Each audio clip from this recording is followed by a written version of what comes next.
quick demonstration of the charging port and the Rivian R1T. The car has to be unlocked, either because of your proximity with your phone or because you unlocked it yourself. And if you get close here, you'll note these three little dashes here, and you just tap that. It's got this really nice and slick motion, and you get to see the charging port. Now, the charging port has accepts two different kinds of chargers. This is just kind of your home charger, and this is your fast charger port. And you just flip this down to use the fast charger. You can flip it back up to close it. This light right here turns colors depending on the status of the charging system. So right now, this is like a ready status, basically ready for charging. So if I just grab my charger, and I don't have the fast charger yet, this is just the wall charger at 120 volts. My faster charger gets installed tomorrow.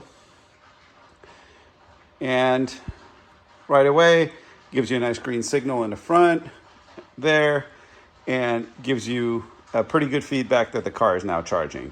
That's green. Now, you may also see it red from time to time. I don't think I'm going to be able to demonstrate that because I don't know how to make it go red, but I've seen it red at a fast charger that I've gone to. So that's really kind of the demo of that. And what's nice is while you're charging, you can't accidentally get in the car and start it and try to drive away. It will tell you that you have to unplug the car before you can drive. So it doesn't allow you to move. So if you're ever worried about that happening to you, that is not something to worry about. And I don't believe it allows you to close that either. So it doesn't allow you to close this while it's charging. It's smart enough to know not to break itself. What else? That's about it. You get your charging status and a summary of your charging data on the car and in the app after every charge. So that's kind of nice to have.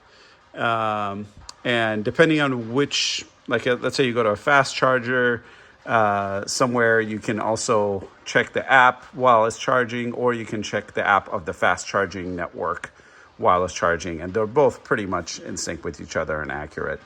That should tell you everything you need to know. So as it stands right now, the truck is charging. This is a very slow rate of charging at the wall charger, essentially. So this is the 120 volt charger, as I said before, which will give you only something like 20 miles overnight. That's not acceptable.